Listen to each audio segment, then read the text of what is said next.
여러분 안녕하세요. 이번 시간에는 전자부품에 대해서 알아보도록 하겠습니다.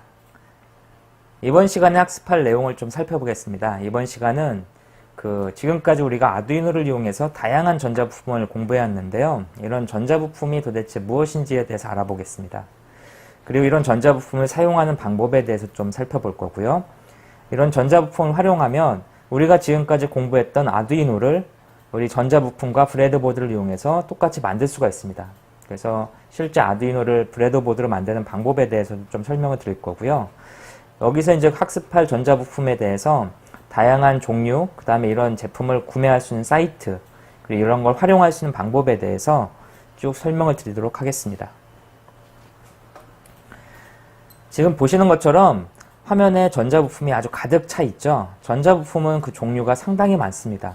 이런 전자부품들은 전기의 특성을 제어하는 그런 재미난 그런 부품들이 있는데요. 이 전자부품들의 종류에 대해서 좀 살펴보겠습니다. 전자부품이라고 하는 것은 무엇인가요? 라고 하는 질문이 있는데 이게 이제 이번 시간에 우리가 학습할 가장 중요한 내용들이죠. 전자부품이라고 하는 것은 저항, 트랜지스터, 인덕터, 진동자, 전원장치 등 아주 다양한 형태의 제품들이 있습니다. 이런 부품들에 대해서 알아보기 전에 이 전자부품의 가장 기본적인 원리는 바로 전기라고 하는 걸 쓴다는 거죠.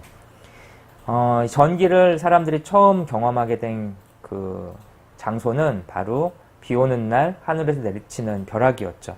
이 벼락은 대표적인 전자기 현상이죠. 그래서 이 전자기 현상을 통해서 그 대기 중에 있는 강한 전기 특성이 지상으로 이렇게 쭉 내려오면서 열과 빛과 소리를 내게 됩니다. 그래서 이러한 전기적인 특성을 봤는데 최근 몇백 년 이전에 수천 년 또는 수만 년 동안 인류들은 이런 전기를 보면서 이런 생각을 했죠. 전기는 열이 나고 소리가 나고 빛이 나고 뭐 그런 거다. 뭐 하늘이 놓여 하는 거다. 이런 식의 생각을 하고 있었는데 최근 수백 년 사이 짧은 기간 동안에 인류 전체 역사를 봤을 때 짧은 기간 동안에 사람들이 이런 전기에 대해서 기존에 모르던 새로운 속성에 대해서 알아내게 됐습니다. 이 전기라고 하는 거를 좀 공부하다 보니까 이 단순하게 빛이나 열만 내는 게 아니고 이 전자 부품이라고 하는 걸 만드는데 아주 기본적인 그리고 핵심적인 그런 기능들이 포함되어 있었던 거죠. 지금 여기 화면에 보시는 것처럼 V는 IR이라고 하는 그 유명한 공식이 있죠. 이 전자 부품을 설계할 때 가장 기본적인 공식이 있는데 이러한 공식을 찾아내고 이거를 이용한 소재를 찾고 이거를 응용하는 방법을 하면서 인류는 최근에 이런 전기전자에 관련된 수많은 기술적인 혁신을 일궈내게 됩니다. 이런 전자부품의 종류를 몇 가지로 정리해서 한번 알아보겠습니다. 가장 대표적인 전자부품 중에 하나가 바로 스위치인데요. 스위치는 아주 기본적인 전자부품이죠. 여기 보시는 것처럼 이렇게 온오프 형태로 해서 전기를 이었다 끊었다는 단순한 기능을 갖고 있죠. 우리 앞에서 많이 공부했는데 이런 버튼식 스위치도 앞에서 공부를 했었죠. 그래서 누르면 전기가 통하고 누르지 않으면 전기가 안 통하고 그 다음에 이런 형태의 버튼도 있습니다. 이 버튼은 한번 누르면 전기가 통하게 되고 다시 한번 누르게 되면 전기가 통하지 않는 토글 형태의 그런 버튼입니다. 그래서 스위치는 가장 기본적인 전자 부품이면서 전기를 이었다 끊었다 하는 가장 단순한 작업을 처리하게 됩니다. 이런 스위치의 종류는 지금 보신 것처럼 버튼이라든지 그 다음에 키패드, 그 다음에 서모스탯, 그 다음에 서킷 브레이크 같은 다양한 형태가 존재를 하고 있습니다. 서모스탯 같은 경우에는 전기가 통하게 되면 과전류가 흐르게 되면 이렇게 전기가 자동으로 차단되는, 그래서 온도에 따라서 안쪽하고 바깥쪽에 금속을 다른 걸 붙여가지고 전기를 차단하는 전원 차단 장치에 많이 쓰이는 그런 형태죠. 이런 스위치가 있고 그 다음에 또 하나 전자부품 중에 가장 많은 영역을 차지하는 게 바로 저항입니다.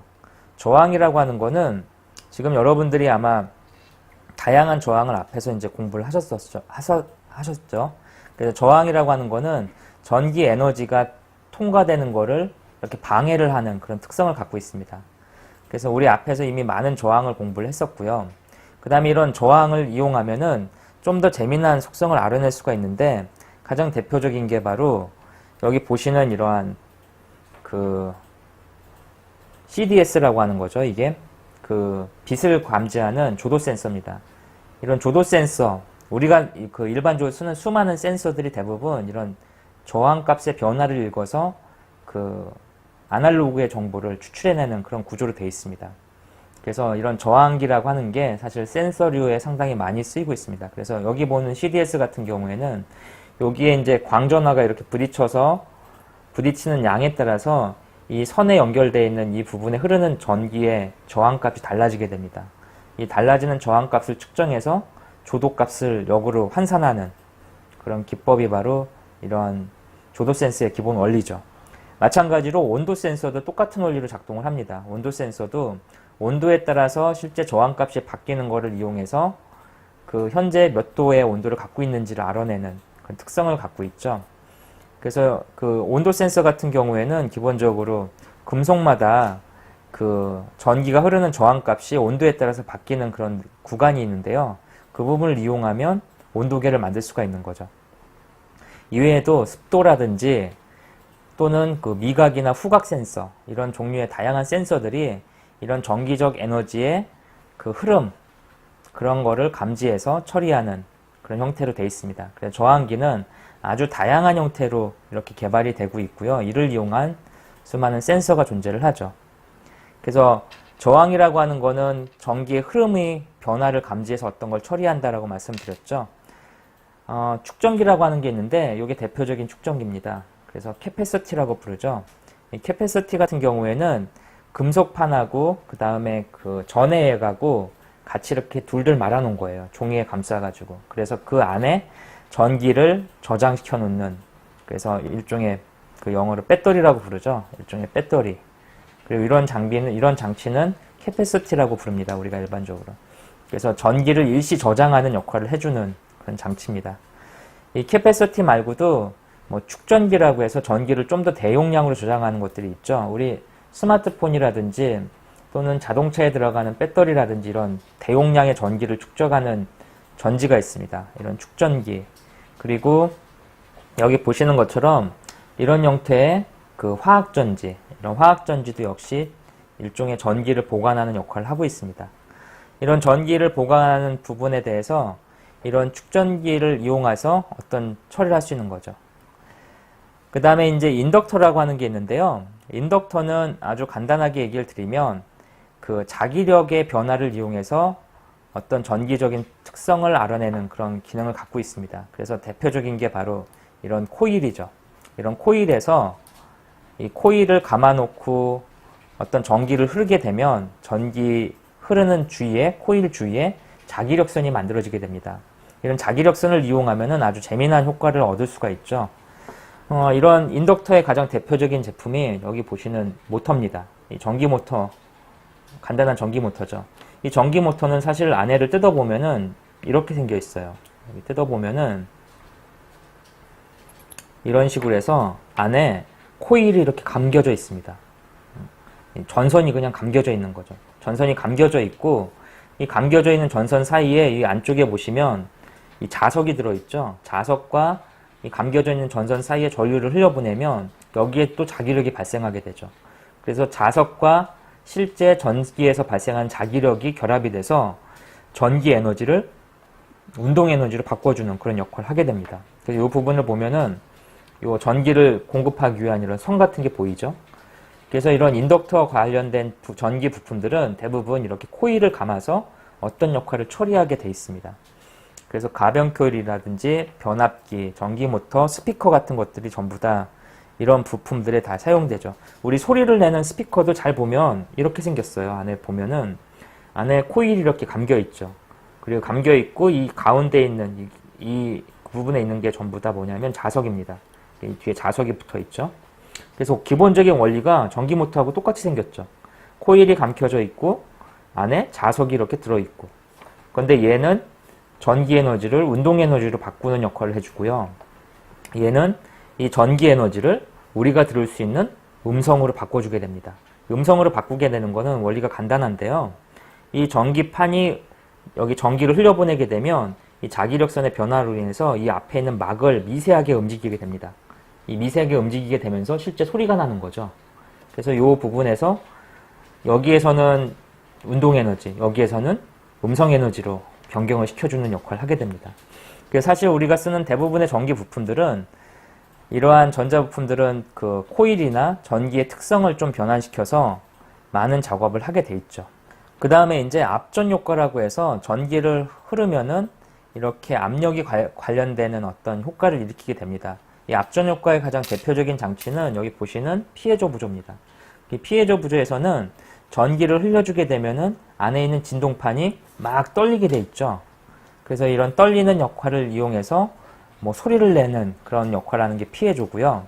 그 다음에 세라믹 발진기 또는 크리스털 진동자라고 하는 게 있는데, 그럼 크리스탈 진동기는 우리 그 아두이노나 이런 보드에 보면은 붙어 있습니다. 여기 보시면 이렇게 붙어 있는 판이 있는데, 이 안에 수정이라고 하는 우리 그 수정이란 돌이 있거든요. 그 돌을 여기다 넣어놨어요. 그리고 그 돌에다가 전기를 인가하게 되면 얘가 아주 정확한 주기마다 이렇게 패턴을 반복해주게 됩니다. 그래서 이 안에 수정을 넣고, 그 수정이 이제 크리스털이죠. 크리스털을 넣고 전기를 통해주면 특정 패턴을 계속 주기적으로 정확한 주기로 반복시킬 수가 있어서 이런 어떤 회로 같은 걸 구성해서 전기 신호를 줄 때 유용하게 쓸 수 있습니다. 이런 역할을 하는 게 바로 진동자죠.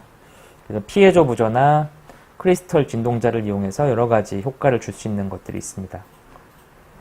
전원 공급 장치가 있는데, 전원 공급 장치는 뭐 여러 가지가 있죠. 앞에서 공부했던 축전지도 일종의 전원 공급 장치를 쓸 수 있지만, 축전지는 대부분 용량이 크지 않기 때문에 일시적으로 잠깐 전기를 가둬놓는 역할을 하고 있습니다.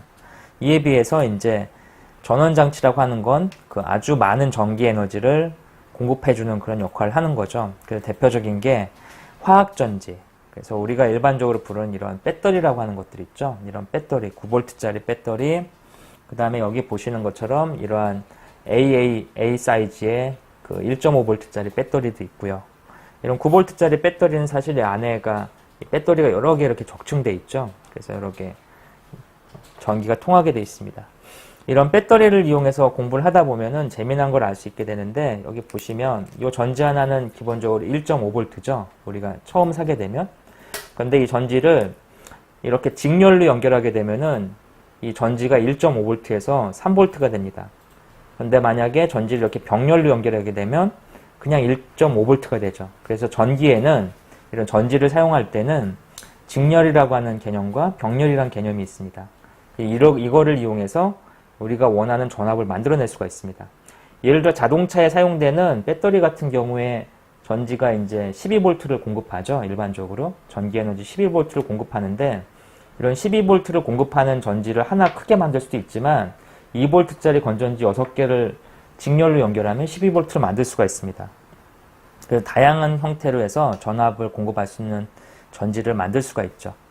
이런 전원 공급 장치는 화학전지나 충전지처럼 이렇게 전기 에너지를 그 소용량으로 저장하는 형태가 있는가 하면 그 발전기처럼 실제 전기를 계속 생산하는 그런 역할을 하는 것도 있습니다.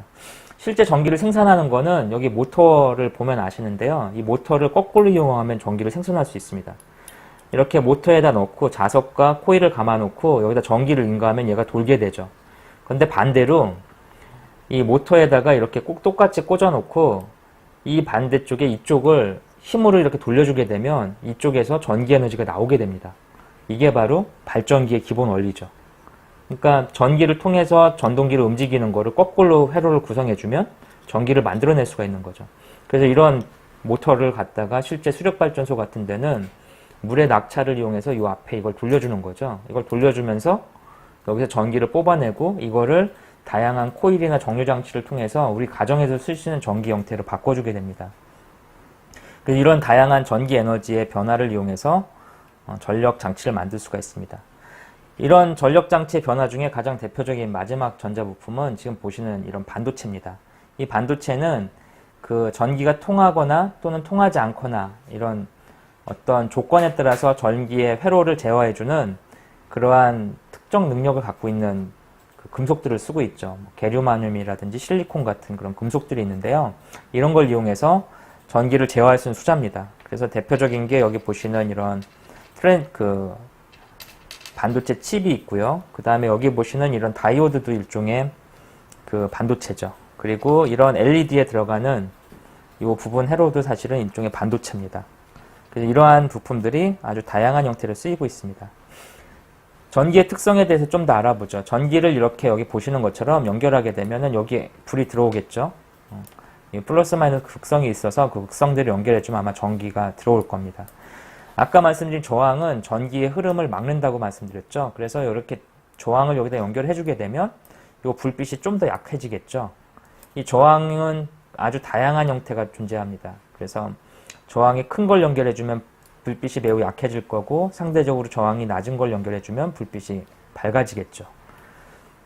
이 캐패시티는 일종의 전기를 저장하는 장치이기 때문에 이 캐패시티의 극을 그 배터리의 극하고 연결시켜줘서 전기를 충전한 다음에 이 충전된 캐패시티를 이렇게 LED하고 결합을 시켜주면 아주 짧은 시간 동안 LED가 켜지게 됩니다. 그래서 이 캐패시티 안에 전기가 충전되는 모습을 알 수가 있고요.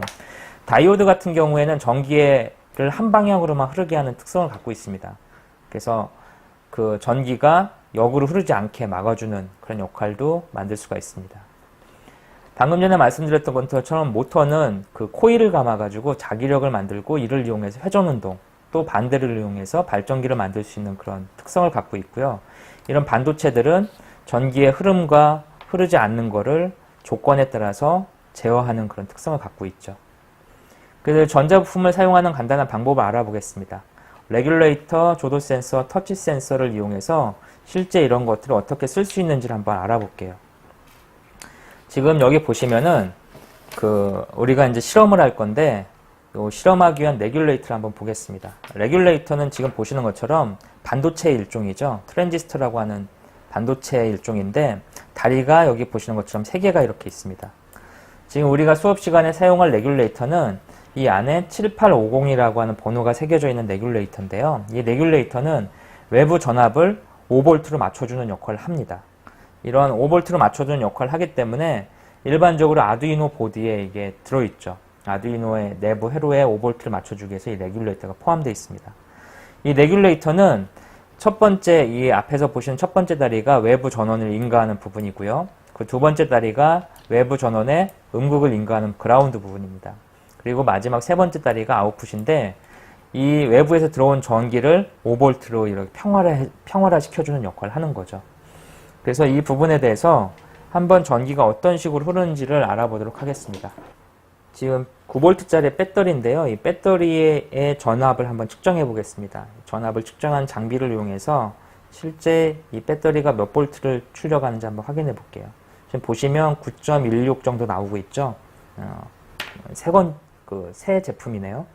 이 9.9V짜리 건전지를 이용해서 외부 전원을 한번 넣어 보겠습니다. 지금 보면은 첫 번째 다리에다가 이렇게 전압을 인가하고요.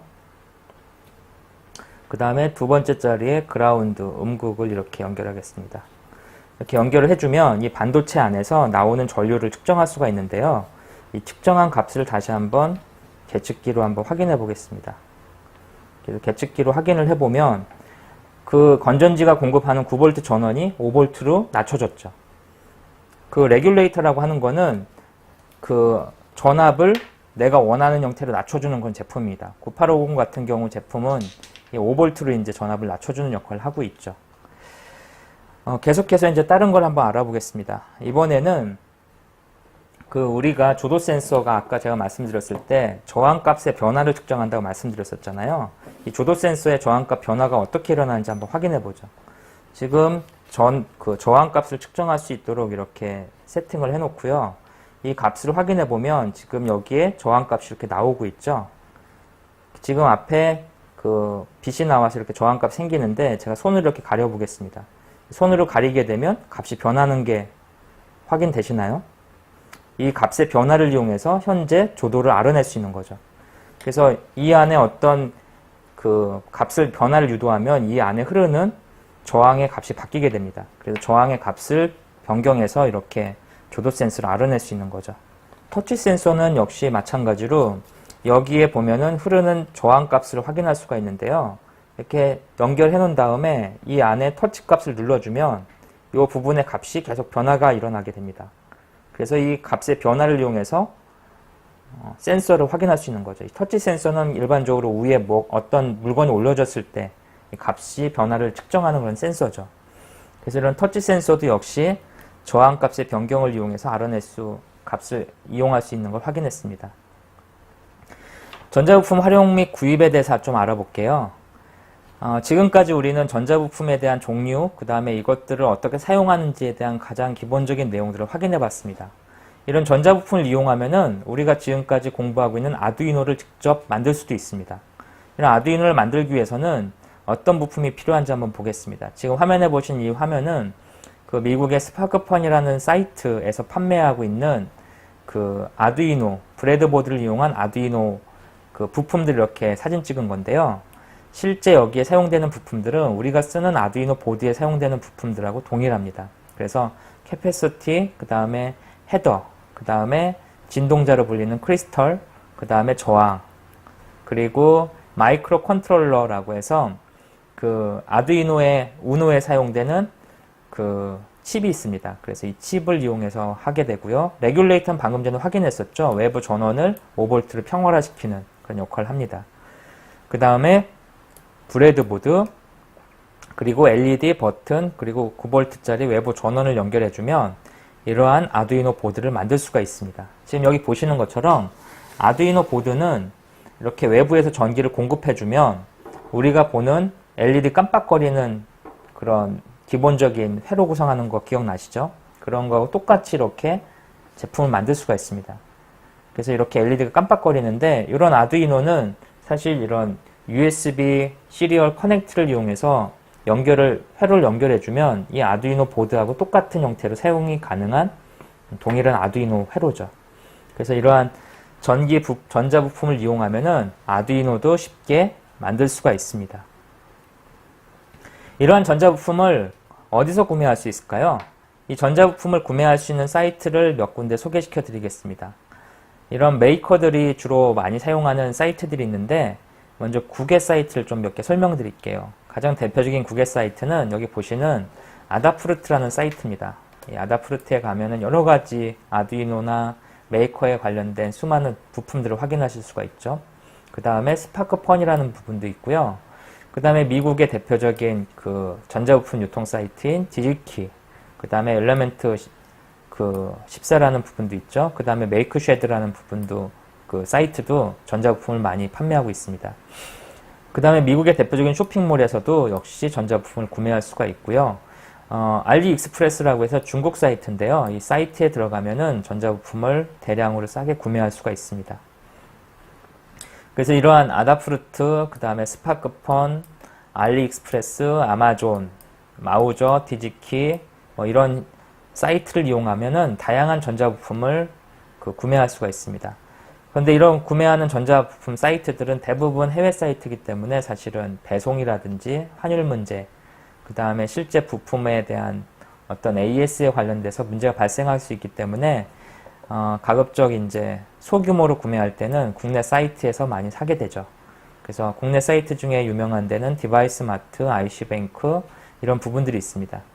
그래서 이런 전자부품 구매 사이트들은 여러분들이 이제 한번 직접 접속하셔서 어떤 물건을 팔고 있는지, 그리고 여기서 어떤 부품을 구매할 수 있는지를 한번 확인해 보시는 게 좋을 것 같습니다. 이러한 구매 사이트들이 있다는 걸 설명드렸고요. 이번 시간에 했던 내용을 한번 정리해 보겠습니다. 이번 시간에는 전기의 기본 속성을 좀 알아봤죠.